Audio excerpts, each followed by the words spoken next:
The Count of Monte Cristo by Alexandre Dumas. Chapter 41. The Presentation.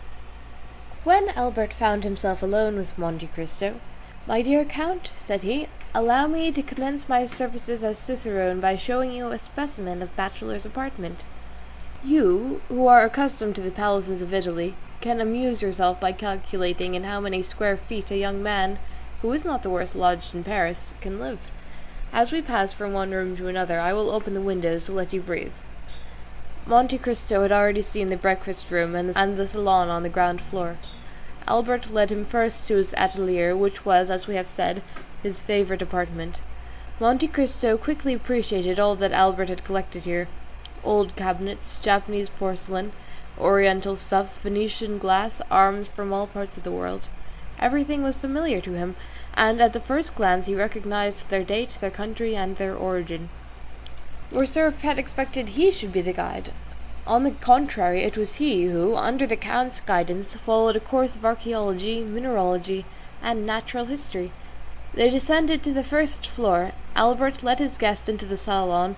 The salon was filled with works of modern artists. There was landscapes by Dupré, with their long reeds and tall trees, their lowing oxen and marvellous skies; Delacroix, Arabian cavaliers, with their long white burnouses, their shining belts, their damasked arms, their horses who tore each other with their teeth while their riders contended fiercely with their maces; aquarelles of Boulanger representing Notre Dame de Paris, with that vigour that makes the artist the rival of the poet. There were paintings by Diaz, who makes his flowers more beautiful than flowers, his suns more brilliant than the sun; designs by Decamps, as vividly coloured as those of Salvator Rosa, but more poetic; pastels by Giraud and Moulet, representing children like angels and women with the features of a virgin; sketches torn from the album of Dauzet's Travels in the East, that had been made in a few seconds on the saddle of a camel, or beneath the dome of a mosque. In a word, all that modern art can give in exchange and as recompense for the art, lost and gone with ages long since past. Albert expected to have something new this time to show to the traveller, but, to his great surprise, the latter, without seeking for the signatures, many of which indeed were only initials, named instantly the author of every picture in such a manner that it was easy to see that each name was not only known to him, but that each style associated with it had been appreciated and studied by him. From the salon they passed into the bedchamber. It was a model of taste and simple elegance. A single portrait, signed by Leopold Robert, shone in its carved and gilded frame. This portrait attracted the Count of Monte Cristo's attention, for he made 3 rapid steps in the chamber, and stopped suddenly before it. It was the portrait of a young woman of 5 or 26, with a dark complexion and light and lustrous eyes, veiled beneath long lashes. She wore the picturesque costume of the Catalan fisherwoman, a red and black bodice and gold pins in her hair. She was looking at the sea, and her form was outlined on the blue ocean and sky. The light was so faint in the room that Albert did not perceive the pallor that spread itself over the Count's visage, or the nervous heaving of his chest and shoulders. Silence prevailed for an instant, during which Monte Cristo gazed intently on the picture. "You have their most charming mistress, Viscount," said the Count in a perfectly calm tone, "and this costume, a ball costume doubtless, becomes her admirably."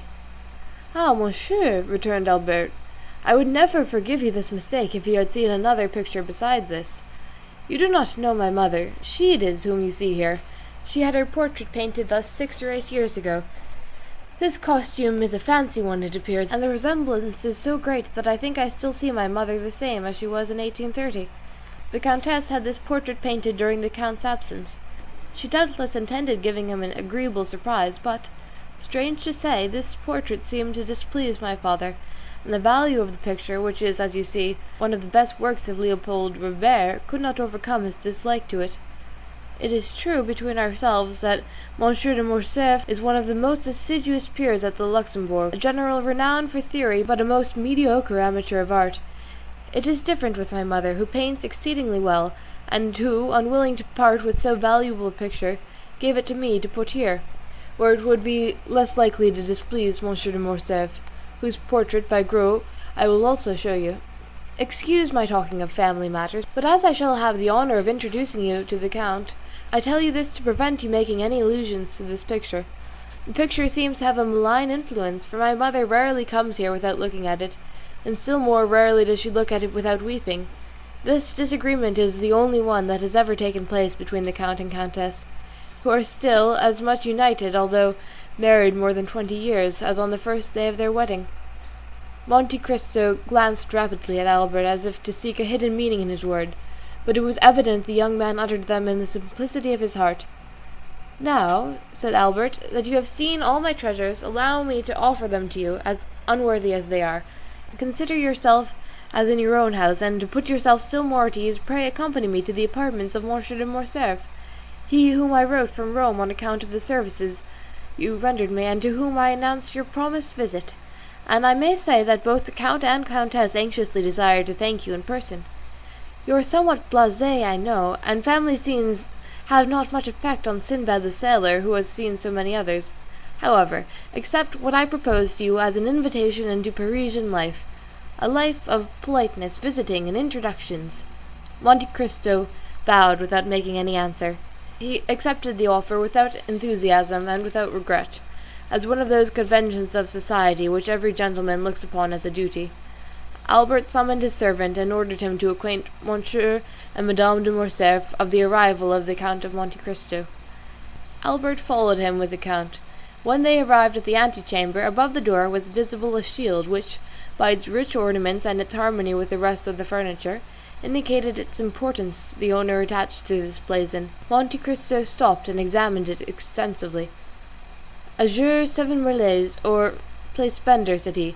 "These are doubtless your family arms? Except the knowledge of blazons, which allows me to decipher them, I am very ignorant of heraldry. I, a count of fresh creation, fabricated in Tuscany by the aid of a commandery of St. Stephen, and who would not have taken the trouble had I not been told that when you travel much it is necessary. Besides, you must have something on the panel of your carriage to escape being searched by the custom-house officers. Excuse my putting such a question to you." "It is not indiscreet," returned Morcerf with the simplicity of conviction. "You have guessed rightly. These are our arms, that is, those of my father, but they are, as you see, joined to another shield which has gules, a silver tower, which are my mother's. By her side I am Spanish, but the family of Morcerf is French, and I've heard one of the oldest of the south of France." "Yes," replied Monte Cristo, "these blazons prove that. Almost all the armed pilgrims that went to the Holy Land took for their arms either a cross, in honour of their mission, or birds of passage, in sign of the long voyage they were about to undertake, and which they hoped to accomplish on the wings of faith.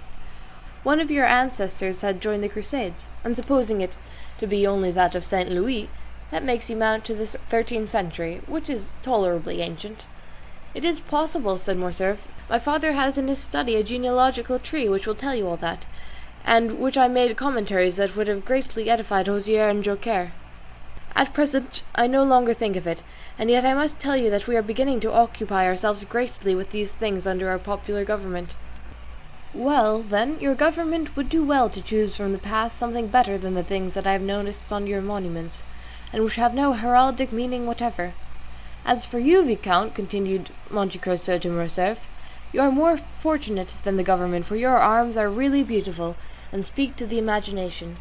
Yes, you are at once from Provence and Spain. That explains, if the portrait you showed me be like, the dark hue I so much admired on the visage of the noble Catalan. It would have required the penetration of Oedipus for the Sphinx to have divined the irony the Count concealed beneath these words, apparently uttered with the greatest politeness." Morcerf thanked him with a smile, and pushed open the door, above which were his arms, and which, as we have said, opened into the salon. In the most conspicuous part of the salon was another portrait. It was that of a man, from 5 to 38, in the uniform of a general officer, wearing the double epaulet of heavy bullion that indicates superior rank, the ribbon of the Legion of Honor around his neck, which showed he was a commander, and on the right breast the star of a grand officer of the Order of the Saviour, and on the left that of the Grand Cross of Charles III, which proved that the person represented by the picture had served in the wars of Greece and Spain, or what was just the same thing as regarded decorations, had fulfilled some diplomatic mission in the two countries. Monte Cristo was engaged in examining this portrait, with no less care than he had bestowed upon the other, when another door opened, and he found himself opposite to the Count Morcerf in person. He was a man of 40 to 45 years, but he seemed at least 50, and his black moustache and eyebrows contrasted strangely with his almost white hair, which was cut short in the military fashion. He was dressed in plain clothes, and wore at his buttonhole the ribbons of the different orders to which he belonged.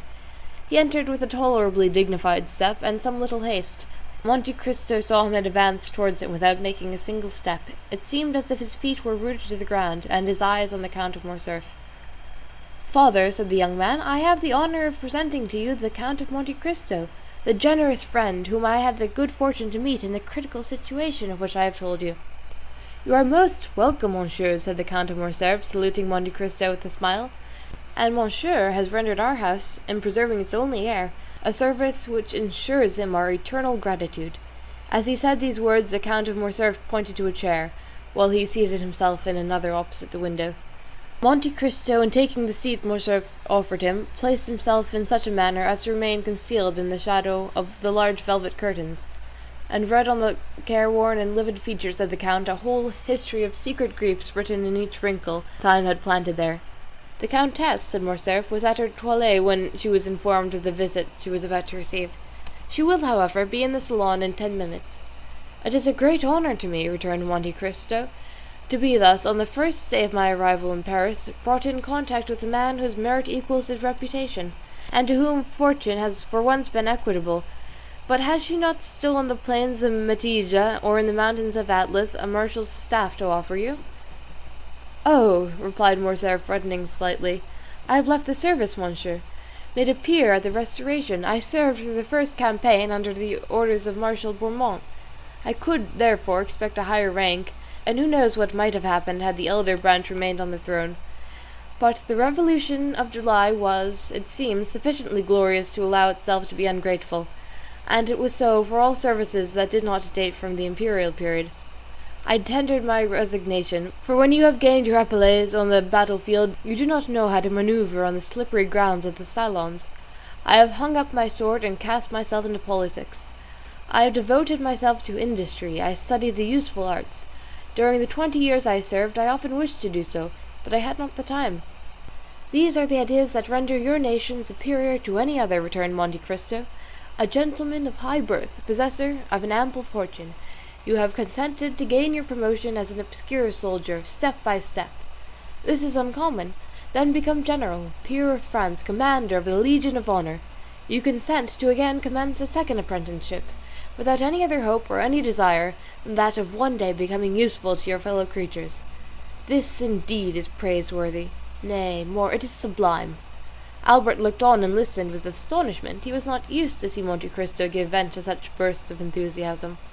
"Alas," continued the stranger, doubtless to dispel the slight cloud that covered Morcerf's brow, "we do not act thus in Italy.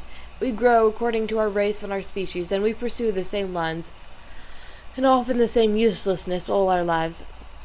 "But, monsieur, for a man of your merit, Italy is not a country, and France opens her arms to receive you. Respond to her call. France will not perhaps be always ungrateful. She treats her children ill, but she always welcomes strangers." "Ah, father," said Albert with a smile, "it is evident you do not know the Count of Monte Cristo. He despises all honours, and contents himself with those written on his passport." "That is the most just remark," replied the stranger, "I ever heard made concerning myself." "You have been free to choose your career," observed the Count of Morcerf with a sigh, "and you have chosen the path strewn with flowers." "Precisely, monsieur," replied Monte Cristo, with one of those smiles that a painter could never represent, or a physiologist analyze. "If I did not fear to fatigue you," said the general, evidently charmed with the Count's manners, "I would have taken you to the chamber. There is a debate very curious to those who are strangers to our modern senators." "I shall be most grateful, monsieur, if you will, at some future time, renew your offer, but I have been flattered with the hope of being introduced to the Countess, and I will therefore wait." "Ah, here is my mother," cried the Viscount.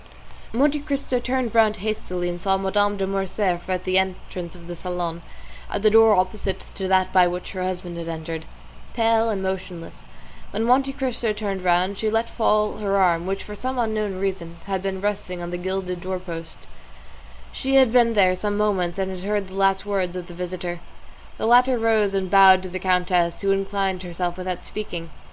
"Ah, good heavens, madame," said the Count, "are you ill? Or is it the heat of the room that affects you?"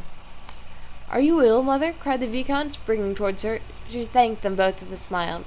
"No," returned she, "but I feel some emotion on seeing, for the first time, the man without whose intervention we should have all been in tears and desolation.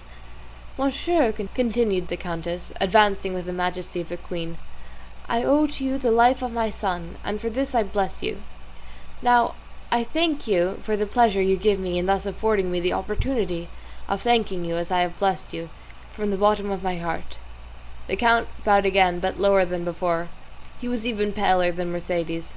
"Madame," said he, "the Count and yourself recompense too generously a simple action. To save a man, to spare a father's feelings or a mother's sensibility, is not to do a good action, but a simple deed of humanity." At these words, uttered with the most exquisite sweetness and politeness, Madame de Morcerf replied, "It is very fortunate for my son, monsieur, that he found such a friend, and I thank God that things are thus." And Mercedes raised her fine eyes to heaven with so fervent an expression of gratitude, that the Count fancied he saw tears in them. Monsieur de Morcerf approached her. "Madame," said he, "I have already made my excuses to the Count for quitting him, and I pray you to do so also. The sitting commences at 2, and it is now 3, and I am to speak." "Go then, and monsieur and I will strive our best to forget your absence," said the Countess with the same tone of deep feeling. "Monsieur," continued she, turning to Monte Cristo, "will you do us the honour of passing the rest of the day with us?" "Believe me, madame, I feel most grateful for your kindness, but I got out of my travelling carriage at your door this morning, and I am ignorant how I am installed in Paris, which I scarcely know. This is but a trifling inquietude, I know, but one that may be appreciated." "We shall have the pleasure another time," said the Countess. "You promise that?" Monte Cristo inclined himself without answering, but the gesture might pass for assent. "I will not detain you, monsieur," continued the Countess. "I would not have our gratitude become indiscreet or importunate." "My dear Count," said Albert, "I will endeavour to return your politeness at Rome, and place my coupe at your disposal until your own be ready."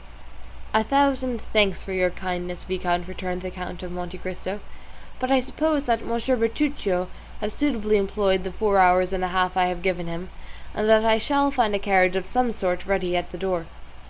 Albert was used to the Count's manner of proceeding. He knew that, like Nero, he was in search of the impossible, and nothing astonished him, but wishing to judge with his own eyes how far the Count's orders had been executed. He accompanied him to the door of the house. Monte Cristo was not deceived. As soon as he appeared in the Count of Morcerf's antechamber, a footman, the same who at Rome had brought the Count's card to the 2 young men, and announced his visit, sprang into the vestibule, and when he arrived at the door, the illustrious traveller found his carriage awaiting him. It was a coupe of Kohler's building, and with horses and harness for which Drake had, to the knowledge of all the lions of Paris, refused on the previous day 700 guineas. "Monsieur," said the Count to Albert, "I do not ask you to accompany me to my house, as I can only show you a habitation fitted up in a hurry, and I have, as you know, a reputation to keep up as regards not being taken by surprise. Give me, therefore, 1 more day before I invite you. I shall then be certain not to fail in my hospitality." "If you ask me for a day, Count, I know what to anticipate. It will not be a house I shall see, but a palace. You have decidedly some genius at your control." "Ma foi, spread that idea," replied the Count of Monte Cristo, putting his foot on the velvet-lined steps of his splendid carriage, "and that will be worth something to me among the ladies." As he spoke he sprang into the vehicle. The door was closed, but not so rapidly that Monte Cristo failed to perceive the almost imperceptible movement which stirred the curtains of the apartment in which he had left Madame de Morcerf. When Albert returned to his mother, he found her in the boudoir reclining in a large velvet armchair, the whole room so obscured that only the shining spangle, fastened here and there to the drapery, and the angles of the gilded frames of the pictures showed with some degree of brightness in the gloom. Albert could not see the face of the Countess, as it was covered with a thin veil she put on her head, and which fell over her features in misty folds. But it seemed to him as though her voice had altered. He could distinguish amid the perfumes of the roses and heliotropes and the flower scents the sharp and fragrant odour of volatile salts. and he noticed in one of the chased cups on the mantelpiece the Countess's smelling bottle taken from its shagreen case, and exclaimed in a tone of uneasiness as he entered, "My dear mother, have you been ill during my absence?" "No, no, Albert, but you know these roses, tuberoses, and orange flowers throw out at first, before one is used to them, such violent perfumes."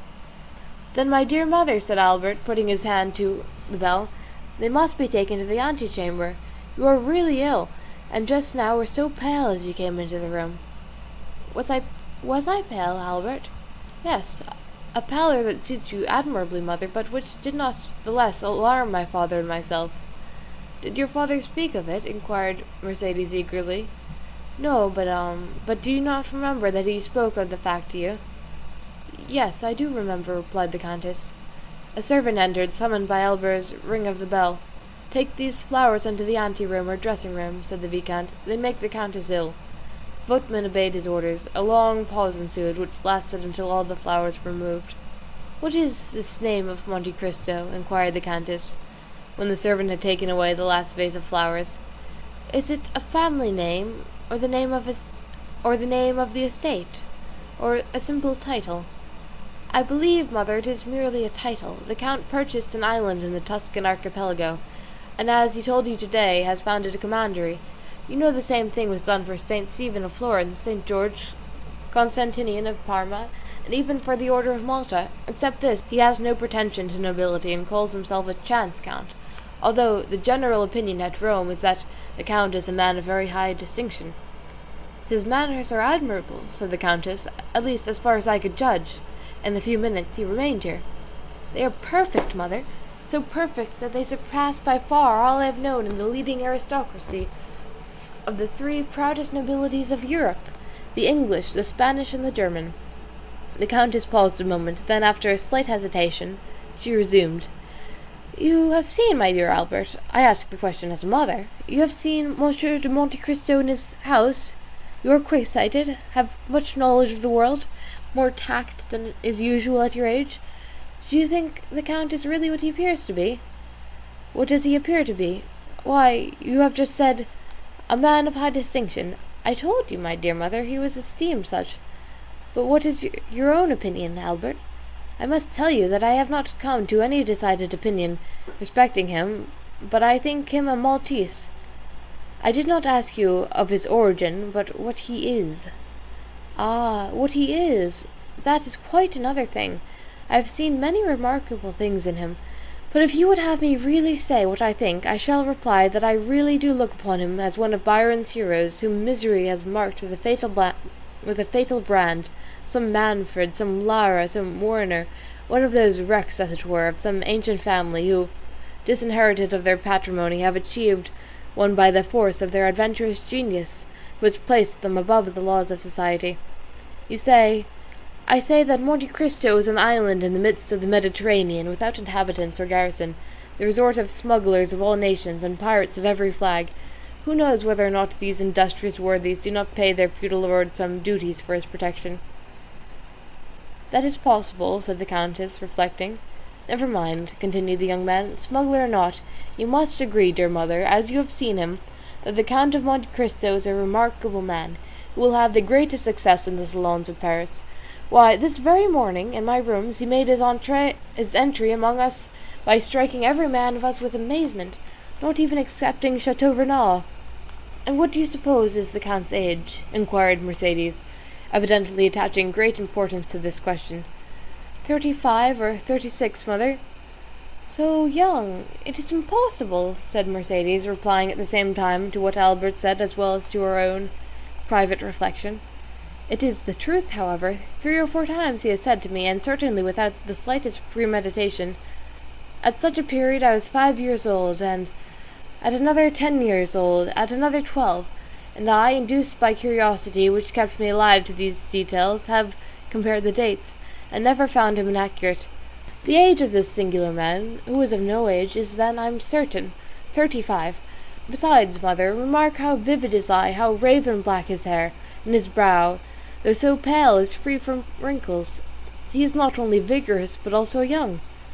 The Countess bent her head, as if beneath a heavy wave of bitter thoughts. And has this man displayed a friendship for you, Albert?" she said with a nervous shudder.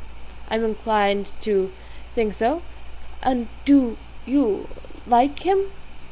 "Why, he pleases me in spite of Franz d'Épinay, who tries to convince me that he is a being returned from the other world." The Countess shuddered. "Albert," she said, in a voice which was altered by emotion, "I have always put you on your guard against new acquaintances. Now you are a man, and are able to give me advice. Yet I repeat to you, Albert, be prudent."